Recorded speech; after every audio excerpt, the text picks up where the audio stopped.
Bonjour, je suis Marie-Christine Provost, coach transformationnelle et énergéticienne. Et aujourd'hui, j'avais envie de vous parler des gens toxiques, de votre entourage toxique, si vous faites ce travail avec l'argent. Alors, je vous invite vraiment, si vous faites ce cheminement intérieur avec l'argent, à ne pas forcément, comment dire, parler de vos trouvailles, de vos prises de conscience avec un entourage qui n'est pas adéquat pour ça.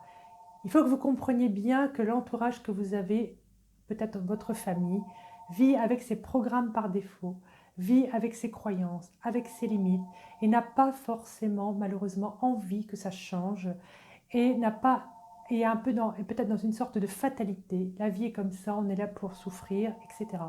Et vous, lorsque vous êtes en train comment dirais-je, d'expérimenter ce changement vers vous-même et vers l'abondance, vous êtes en train de leur montrer que, en fait, il y a autre chose de possible.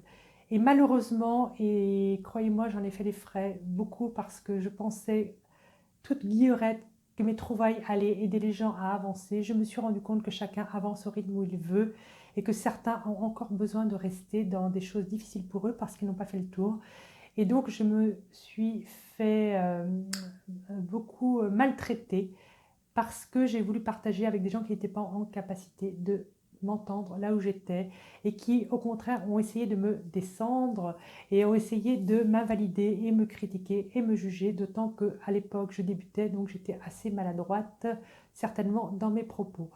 Donc, rendez-vous compte que vous avez un entourage qui n'est pas forcément adapté, que ce n'est pas les meilleures personnes avec qui vous devez partager, d'autant que ça peut dégénérer de la jalousie. Tant que les personnes n'ont pas fait ce travail sur elles, elles peuvent vous envier, vous critiquer, vous juger. Et donc, le discernement à avoir, c'est de savoir que votre entourage, vous pouvez l'aimer, avoir des liens avec lui, mais ça ne veut pas dire que votre entourage est le meilleur endroit pour parler de votre évolution. Et il va peut-être même arriver à un moment donné que vous allez vous rendre compte que certaines personnes de votre entourage sont toxiques pour vous. Alors, toxique pour vous, ça veut dire quoi? Ça veut dire que ces personnes, dans leur fonctionnement, dans leur façon d'appréhender le monde, dans leur façon de vivre, euh, ça ne peut plus vous convenir parce que vous êtes passé à quelque chose d'autre. Et elles peuvent avoir des réflexions, vous dire des choses qui n'ont pas de raison d'être. Vous n'avez pas dans ce cas-là à continuer de les côtoyer. Je vous prends l'exemple d'une méduse. Vous voyez ce que c'est les méduses? C'est magnifique, c'est beau. Mais elles sont toxiques pour nous les humains. Si vous vous baignez dans une eau où il y a une méduse, c'est pas très grave. Si vous la touchez, c'est embêtant, elle va vous piquer et vous brûler. La méduse en tant que telle n'est peut-être pas toxique pour elle, mais elle est toxique pour vous. Et donc l'idée de quelqu'un de sensé, c'est de ne pas aller se frotter à cette méduse parce que vous savez que vous allez souffrir. Or, parfois, allez savoir pourquoi je l'ai fait. J'avais beau savoir que ces personnes étaient toxiques, je me sentais engagée quand même à rester en relation avec elles. Et au final, je m'en suis pris plein la tête, mais vraiment beaucoup. Et plus je demandais que la relation s'améliore pour le meilleur par des moyens parfaits, plus je m'en suis pris plein la tête. Et au final, j'ai dû renoncer à ces relations qui n'étaient pas du tout bonnes pour moi. Non pas que je veuille vous faire peur, mais sachez donc que ce cheminement vers vous-même, vers l'abondance financière, euh, parfois il y a des gens de votre entourage qui ne peuvent pas vous suivre là parce qu'ils ne sont pas prêts à le faire. Et c'est pas grave en fait. Tout ça c'est un peu comme quand vous êtes à l'école et que vous allez sauter une classe ou deux ou trois et vous vous retrouvez à un moment donné après, peut-être dans un autre lieu, un autre temps, c'est pas gênant. La difficulté, et ça faites attention vraiment, ce serait vous de vous diminuer et de rester dans la classe qui ne vous convient plus pour ne pas perdre votre famille. Et ça c'est aussi de l'ego spirituel.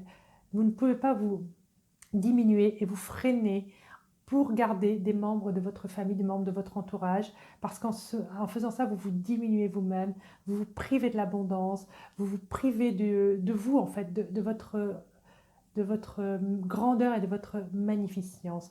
Et vous privez aussi les autres, quelque part, puisque comme vous n'avancez plus, vous les validez dans leur choix qu'en fait, il n'y a nulle part où aller et qu'en fait, elles ont raison de ne pas y aller. Alors que si vous avancez devant, peut-être ou pas, qu'à un moment donné, elles vont se dire, waouh, finalement le chemin que cette personne a pris me fait tellement envie, je vais y aller à mon rythme, ou bien alors je ne vais pas y aller du tout, mais peu importe. Mais si vous allez être en capacité peut-être d'inspirer, et certainement d'ailleurs, mais d'inspirer d'autres personnes à aussi aller vers elles-mêmes, et vous allez partir de là où vous êtes, et vous allez inspirer des personnes à monter un peu plus, etc. Mais pas forcément des gens de votre entourage.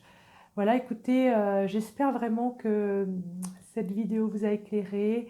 Je vous souhaite vraiment beaucoup de bonheur. Et si vous êtes dans une situation où vous êtes exactement dans votre entourage toxique pour vous, eh bien, de vraiment prendre soin de vous accompagner, de vous bichonner, de vous écouter, de vous dorloter et de trouver des personnes ressources qui vont vraiment vous aimer et vous soutenir là où vous êtes.